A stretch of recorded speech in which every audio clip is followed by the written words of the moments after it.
नमस्कार विद्यार्थियों, आज हम कक्षा 12 बाजार दर्शन के लेखक जैनेंद्र कुमार जी का लेखक परिचय पढ़ेंगे। जैनेंद्र कुमार का जन्म 2 जनवरी सन 1905 को कोडियागंज नामक कस्बा जिला अलीगढ़ यूपी में हुआ था और इनके पिताजी का नाम प्यारेलाल, माताजी का नाम रमा देवी एवं जैनेंद्र कुमार के बचपन का नाम आनंदी लाल था।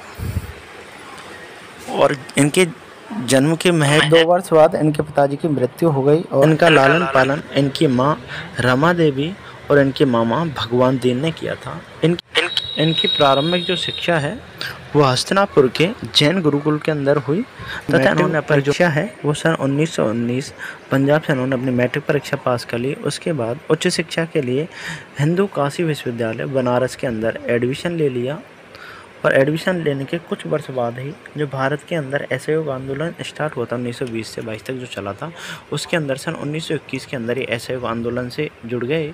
गांधी की विचारधारा से अत्यधिक प्रभावित हुए, इसकी वजह से असहयोग आंदोलन से जुड़ गए और इनकी जो शिक्षा का जो क्रम था वह बीच में ही क्या हो गया, टूट गया। जैनेंद्र कुमार जी के जन्म के बारे में वीडियो के स्टार्टिंग में आपको बता दिया था कि इनका जन्म कोडियागंज नामक कस्बे के अंदर जिला अलीगढ़ यूपी 1905 के अंदर हुआ 2 जनवरी के पास, ठीक है। और इनके पिताजी का नाम बता दिया, श्री प्यारेलाल था। माताजी का नाम आपको बता दिया था रमा देवी। अब इसके बाद में जैसे इनकी आपको रचना ऊपर दिखाई दे रही है, जैसे एक रात 2 चिड़िया, ये बात जो रेड में लिखा हुआ ना, ये बात कर रही थी, ये सारी चीज़, इन चीज़ों को इग्नोर करना है क्योंकि कहानी के तौर पर इसको बनाया गया है। अब मैं आपको बोलता जाऊँगा। देखो, एक रात 2 चिड़िया, एक रात क्या हुआ था, 2 चिड़िया थी, वातायन अर्थात वो बातें कर रही थी। वो क्या बातें कर रही थी कि जो नीलम देश की जो राजकन्या है उसके पायजेब क्या हो गए हैं, उसके पायजेब चोरी हो गए हैं और जिसने भी इनके पायजेब को क्या किया है, चोरी किया है, उन्हें फांसी की सज़ा दी जाए।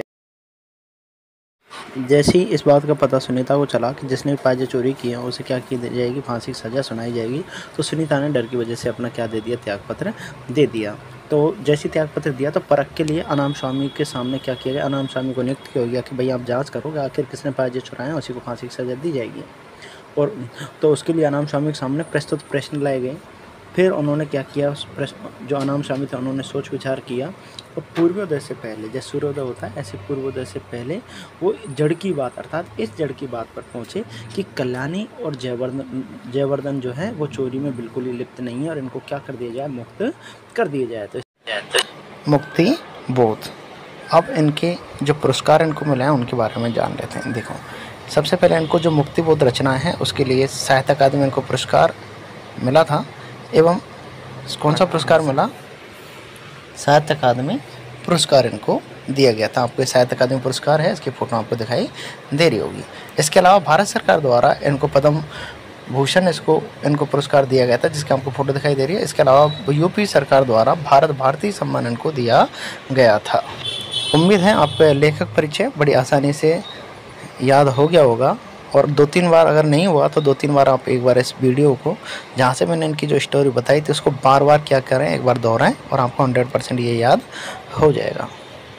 अगर आपको ये वीडियो अच्छी लगी है तो चैनल को लाइक, शेयर एंड सब्सक्राइब करना न भूलें। धन्यवाद।